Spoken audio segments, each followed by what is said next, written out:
ये हमारे ज़माने का 1 पैसा, जब हम छोटे थे ये 1 पैसा, ये 3 पैसा हुआ करता था। बस तो ऐसे पैसे की फोटो ले लेना, 20 रुपये ले लेना। ये 2 पैसे हुआ करता था।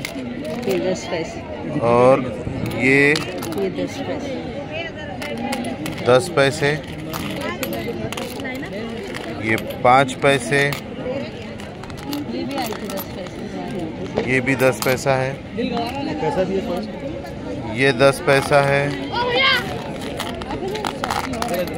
ये 20 पैसा है।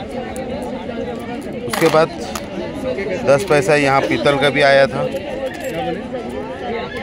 फिर उसके बाद ये 1 रुपया, 1 रुपये में अनाज आ जाया करता था 1981 में।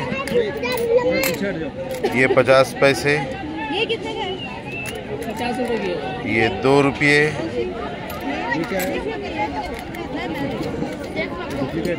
ये 50 पैसे। इसमें 25 पैसे भी आते थे पहले। सर वो आप यहाँ पर देख सकते हैं 25 पैसे,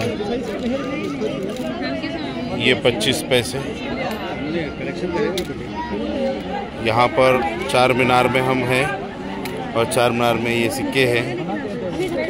ये सिक्के की कीमत 20 रुपया है और ये सिक्के की कीमत 30 रुपया है। ये पुराने ज़माने के सिक्के, आप अगर आपको कलेक्शन का शौक़ है तो आप इसे यहाँ पर जमा कर सकते हैं, ख़रीद सकते हैं। हम यहाँ चार मीनार के पास हैं। चार मीनार